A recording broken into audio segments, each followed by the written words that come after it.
Hello, everybody. Bill Thornton, SoCal Saber. Thank you for stopping by my new channel here. Today, I'm going to be doing a review of Little Box of Snakes, a white snake CD box set. David Coverdale was in Deep Purple. When he left Deep Purple, he did some solo albums, which recently he put out in Into the Light box set, which I showed you earlier in another time. He made that box set to get them into the WhiteSnake catalog. So, I was listening to that and I said, I really don't know a lot about David Coverdale and I don't know a lot about WhiteSnake, so I want to learn some more about them. So the first thing I did is I looked at the discography and I said, well, this will be a good place to start. And that's with this box set, Little Box of Snakes, sometimes called the Sunburst Years, 78 to 82. This has 8 CDs in it and a booklet. We'll look at the booklet at the end, but we're going to get started taking a look at the inside. Okay, the first one is Snakebite. This is an EP and not an album. This was in 1978. They were trying to get signed by the record label, and the record label says, we're not going to sign you until you show us that you're worth it or something like that. The label wasn't ready to sign them. So they cut this EP, and when it reached number 61 on the UK singles chart, EMI signed them. Sure they didn't regret it after that. So that's the EP Snakebite from 1978 that got them started. When WhiteSnake was the band that he formed in order to get the albums together and everything.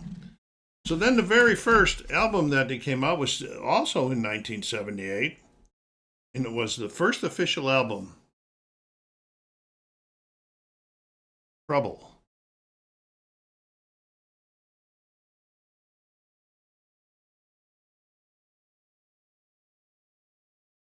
They got together, and this whole recording and mixing and everything only took 10 days to get this out. And according to David Coverdale, the reason it's called Trouble because one of his children was born during the album's recording. So I guess that back and forth to the hospital and trying to record and mix it probably would be trouble. This peaked at number 50 in the UK and 215 in the Japanese charts. So that is the 1978 album, Troubled. It's a good box set. Man, if you're missing a few things from WhiteSnake, you might want to pick this up. It's still available on.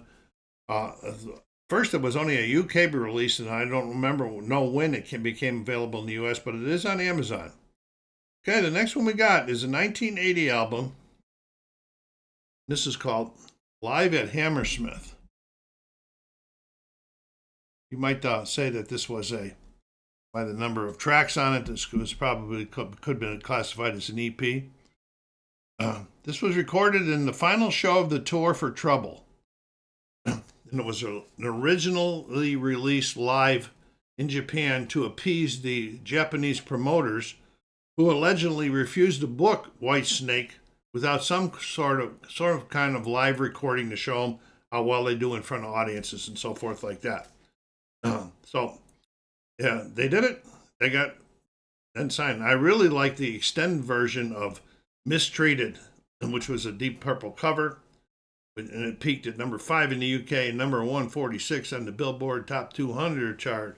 That is Live at Hammersmith from 1980. Opened the door to Japan for WhiteSnake. Okay, I'm going to cover this one a little bit because I don't know what I see this shown, but I don't want to take no chances.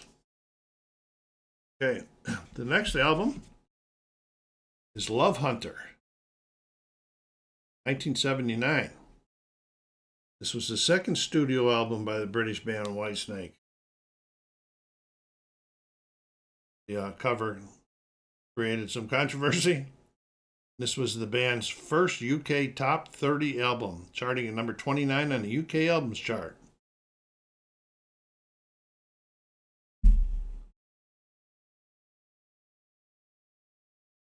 Long Way From Home, the leading track on the album, reached number 58 on the UK charts. While Walking the Shadow of the Blues was one of the most popular and praised Whitesnake songs in the beginning. The album became of course, I already said it, became a controversial because of the album cover. So was in 1979, the second studio album by Whitesnake titled Love Hunter. Good stuff. I am so happy I picked up this box set, and it was at a pretty reasonable price, too. Okay. Moving on to their third studio album by Whitesnake, released in May of 1980. And this is Ready and Willing.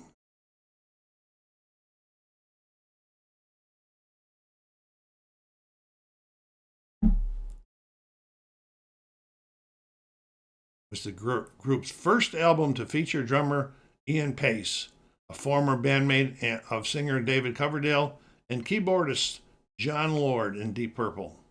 Peaked at number 6 on the UK albums chart. Moving up there pretty good. It was also the band's first to chart outside of the UK, reaching number 32 in Norway, number 90 in the US.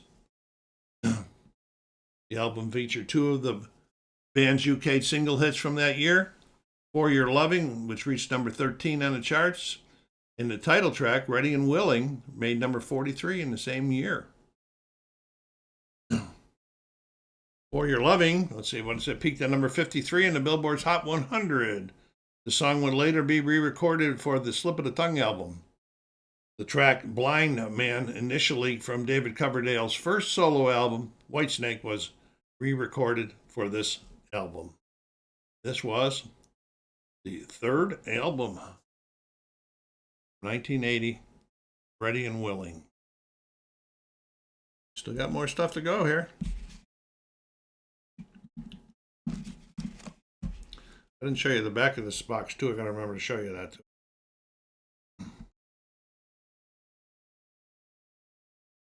Okay, the next one is a live album from 1980. It's called Live in the Heart of the City. It utilizes recordings made in 1978 and 1980.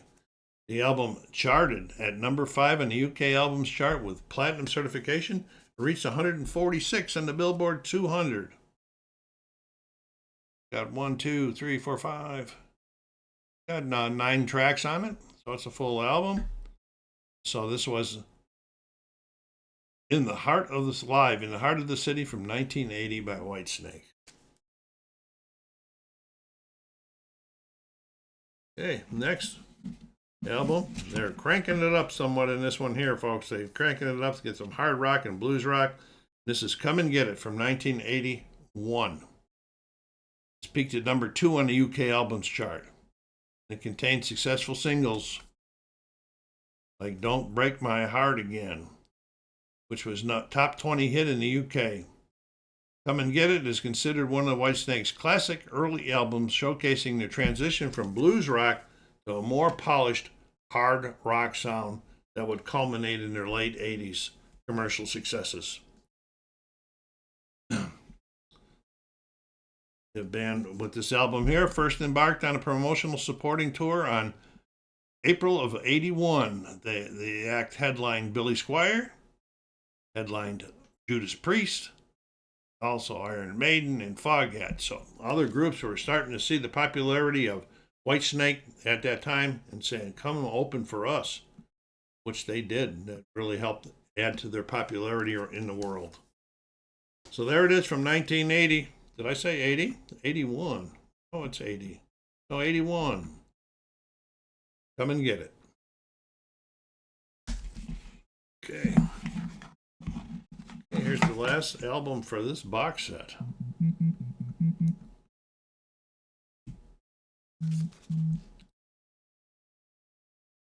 Two here. And this is the 5th studio album by the British hard rock band Whitesnake, released in 1982. And it is called Saints and Sinners. This marked a transitional period in their sound, shifting slightly from their blues rock roots towards a more polished hard rock style.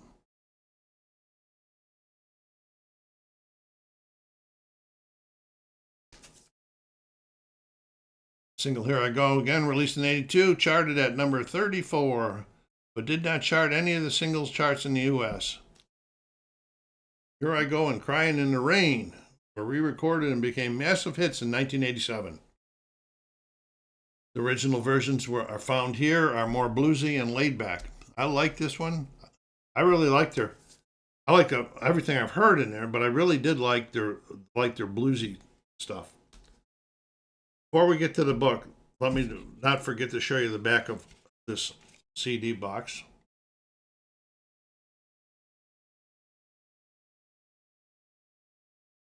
Okay, now the book that's included is pretty much all lyrics.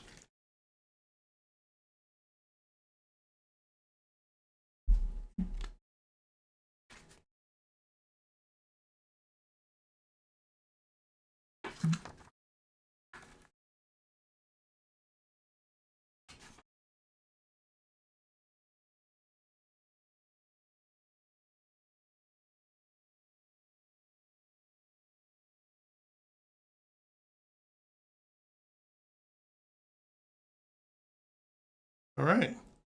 That is my thoughts and the contents of a little box of snakes. Sunburst Years, 78 to 82 from WhiteSnake. So do me a favor, folks, go down there and hit that like button. And if you haven't subscribed yet, please do so.